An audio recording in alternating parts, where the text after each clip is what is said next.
Hey, what's going on, guys? Welcome back to another video. So today we're here with another specialist guide, and it was finally time to take a look at Boris. Now in these series of videos, I give you all my experience, every tip and trick you need to know in order to be able to play a specialist in 2042. Now we've done the same thing for almost all of these specialists in 2042, and right now only Crawford and Liz are remaining, which will be dropping in the upcoming days, so stay tuned to the channel. But if you guys want to check out on the previous videos, do make sure to take a look at the description and click on the first link down there so you can go ahead and take a look at the playlist, find your favorite specialist, and learn everything that there is about that specialist. And also, if you guys are new to the channel, I'll be covering Battlefield 6 news, I'll be covering Battlefield 6 itself when it drops, and we'll be playing 2042. I'm going to give you tips and tricks, weapon guides, everything you need to know about 2042 until Battlefield 6 drops. So make sure you subscribe if you're not, and without further ado, guys, let's go ahead and see what we have about Boris here. So Boris is most of the times the first specialist that people start to play when they want to play engineer. I don't really know why, but probably because it's the first engineer specialist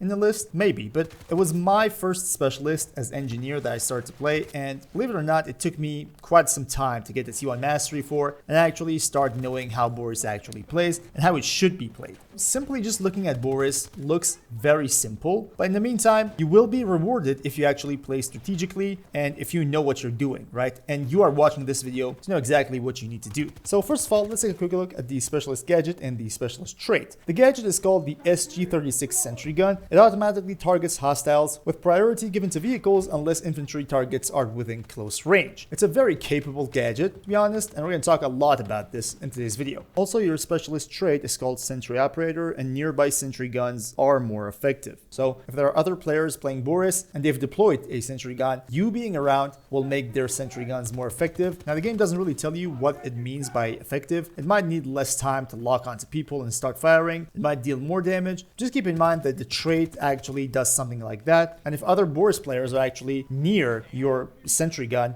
will also be more effective. Now when it comes to Boris, nothing's really special about the specialist trait, but most of the times we're talking about the sentry gun. Now about the sentry gun, I have 8 tips to give you, so we're going to start with tip number 1. First of all, you can use this thing to spot people. Now the sentry gun starts firing, it deals a hell of a lot of damage, but most of the times this gadget will find you people that you don't even know exist. Okay, for example, there's someone on the hilltop and they're trying to, flank you or something like that. Most of the times, your gadget will spot them and start firing before you even know they're in the vicinity. So that is a very interesting tip that you guys need to know. Every single time that you attack an objective, every single time that you're trying to defend an objective, when people spawn, the first thing that the sentry gun does is spotting people for you. So that is very important. You should always keep in mind that spotted people will go into your minimap. Keep an eye out for that minimap. As soon as it starts spotting people, you can see them on the minimap. Now, tip number 2 has actually something to do with spotting people. Your sentry gun will start beeping once it's locking into a target, okay? So as soon as you hear that beeping sound of your sentry gun, that means your sentry gun has acquired the target and it's locking onto it. You know exactly when to look at the minimap, you know exactly when someone is around, whether it be vehicle or infantry, doesn't really matter. The sentry gun will give you a sound cue when someone's nearby. So that is very important to keep in mind as well. For tip number 3, it can also damage vehicles. And yeah, you've heard that right. Your sentry gun can also damage vehicles, and it deals a good amount of damage as well. It really causes distraction most of the times for vehicle players, not for infantry only, but for vehicle players as well, because like it or not, vehicles are being threatened every single second in the game. There are helicopters, people with RPGs and those kind of stuff. Everything on the battlefield is a threat to vehicles, and when a sentry gun starts firing at them, it just kind of distracts them, deals a lot of damage as well. I've been into situations where my sentry gun actually destroyed vehicles as well. You have to be a bit lucky to do something like that, but I'm pretty sure that will happen for you as well if you start playing Boris enough. Tip number 4 is actually a fact. You should keep in mind that your sentry gun deals a good amount of damage. In one burst, it can deal 50 damage to infantry. Okay, so if you stand in front of a sentry gun and it starts firing at you, the first 5 rounds, which will just simply make up a burst, will deal 50 damage on infantry. Now 50 damage is most of the times even enough to kill people, and I've died a lot of times times to Boris players, just having them placing their sentry gun in a strategic place somewhere I couldn't see, but the sentry gun could see me, and it completely just destroyed the hell out of me. So that is very important to keep in mind, that your sentry gun is a very capable gadget. Tip number 5 is that you should actually place your sentry gun at a higher place, basically giving it a height advantage so it can start spotting people easier, it shoots people easier, and it's less likely for people to be able to destroy it, because like it or not, the sentry gun also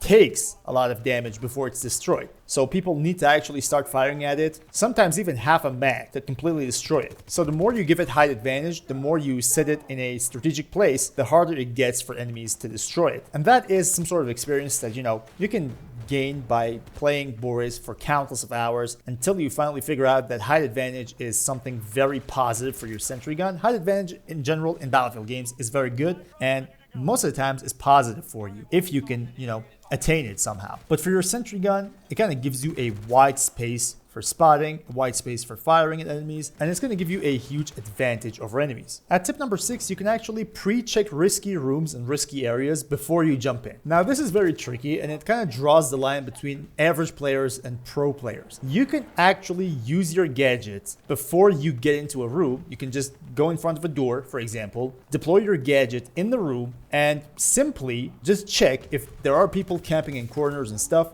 The first thing that your gadget will do is spotting people. And while the enemy is spotted, you can do two things. You can wait for the gadget to do its job, to deal some damage and then get destroyed probably by the enemy. Or you can use your gadget as a distraction, and while your enemy is shooting at the gadget, you can simply just jump into the room, start clearing it out, right? So that is a very tricky thing you can do, but it actually works very, very good, especially because people don't really expect you to just drop a sentry gun out of nowhere and just jump in right in front of them while they are shooting the sentry gun to survive, basically. Just keep that in mind.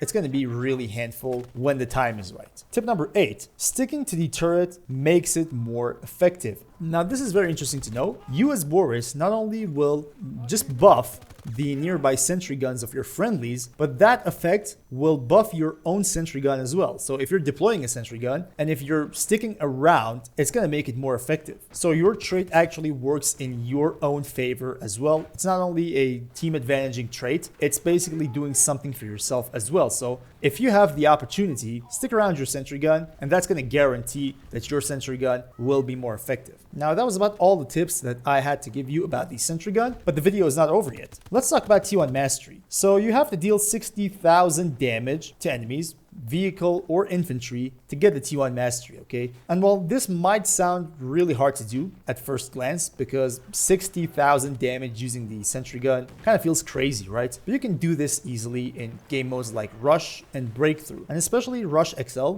because there are, so many angles, a lot of people, and your sentry gun will be shooting one target after the other. It's going to be very easier for you to get that T1 mastery. Now, I got my own T1 mastery by solely playing Conquest, because you guys might know, I love Conquest. I really want to play that over Breakthrough or Rush or any other game mode. It took me a lot of time. I gotta be honest with you. I took my time. It took me a lot of time. Quite frankly, at some point, it wasn't a pleasant experience. So if you are chasing that T1 mastery, solely that T1 mastery, Breakthrough and Rush XL will be your best options. They're going to be your best bet. So just keep that in mind as well. Boris can also be very versatile when it comes to playstyles and weapons, okay? But you as an engineer also get a class weapon proficiency as well. And the engineer weapon proficiency, having more accuracy while crouched and prone with LMGs. And let's combine this with the fact that Boris is, like it or not, a defensive specialist. So to be able to get the most out of Boris, you first have to play with an LMG, and you should be playing defensively most of the times. And that is why this specialist kind of excels in Breakthrough and Rush, because the fight is linear and you can just sit in a spot, deploy that sentry gun, let it do its job, and you, for example, you can just start laying down some suppressive fire and support your team while being nearby your sentry. So that is the ideal concept of how you should be playing Boris, okay? But again, Boris is very versatile and you're not really forced to play defensively. You can be attacking objectives, doing all sorts of stuff, and still getting that T1 mastery out of it. So don't worry about that. I just gave you the ideal setup for Boris for maximum efficiency, but you can play your own way with Boris. It is quite versatile. And speaking about throwables, you as engineer get a anti-tank grenade, which is just a class-defining gadget here, okay? However, depending on the vehicle, it's going to deal something between 15 to 22 damage, which is really just great when it comes to a grenade. So if you want to be completely just anti-vehicle, let's say you're playing an RPG and all those kind of stuff. If you want to be completely anti-vehicle, you can also play the anti-tank grenade as well to deal the maximum damage possible to those vehicles. However, if you don't want to play that, you have multiple options. You have smoke grenade, incendiary, EMP, and especially when it comes to engineers, EMP grenades are very effective. Now, we've talked about this previously on the channel. EMP grenades just slow down enemy vehicles, disable some parts of them, and it will basically just make them an easier target for you and your fellow engineers to take them down. So if you don't want to play the anti-tank grenade, EMP grenade will also be a very interesting option. But when it comes to it, this is your own personal preference. Your playstyle, your favorite grenade doesn't really matter. So just go with whatever you like, but keep in mind that your sentry gun is very important and just learn how to use it. Learn how to make the most out of it. Learn how to cover your flanks. Learn the strategic places of maps and place it there so you can spot people for you and you're going to be good to go. Hope you guys enjoyed this video and hope this video was, somewhat informative. If you guys think that I've missed a point, if you have your own tips and tricks, do make sure to let me know what that is in the comment section so both I and other players who are looking for more tips can actually use your experience as well. So thank you for doing that. And again, thank you all guys for watching. Until next time, guys, stay cool.